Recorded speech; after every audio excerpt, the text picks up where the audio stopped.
Silence is broken on the otherwise quiet street as a stranger begins to scream. Somebody call an ambulance! Somebody call an ambulance! Funny. Those were the same words Greg said as his girlfriend gave birth to their first child. See, 3 weeks ago, her water broke. In an Italian restaurant amidst the artichokes and chicken, baby kicking, she ain't gonna make it to the hospital. I better call the folks. He remember holding the hand in the back of that EMS, joking with a baby. We a mess, always making a scene.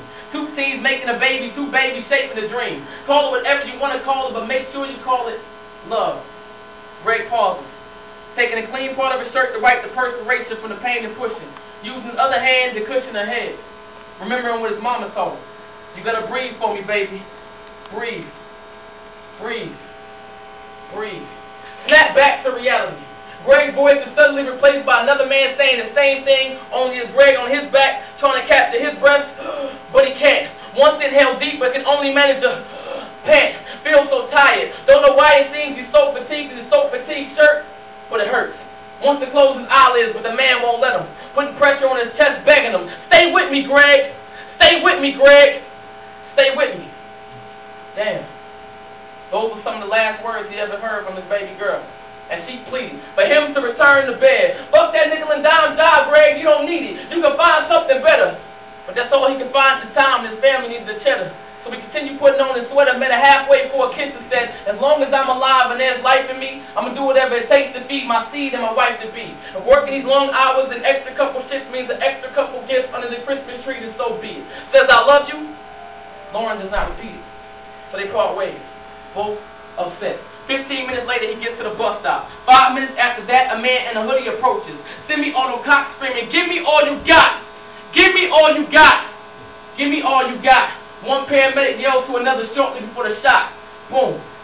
The long-sustained note of the EKG becomes a quick rhythmic staccato, modeling the first attempt to play the piano. This is a symphony of life. And for one fleeting moment, the reading his heart gave suggested that he'd make it.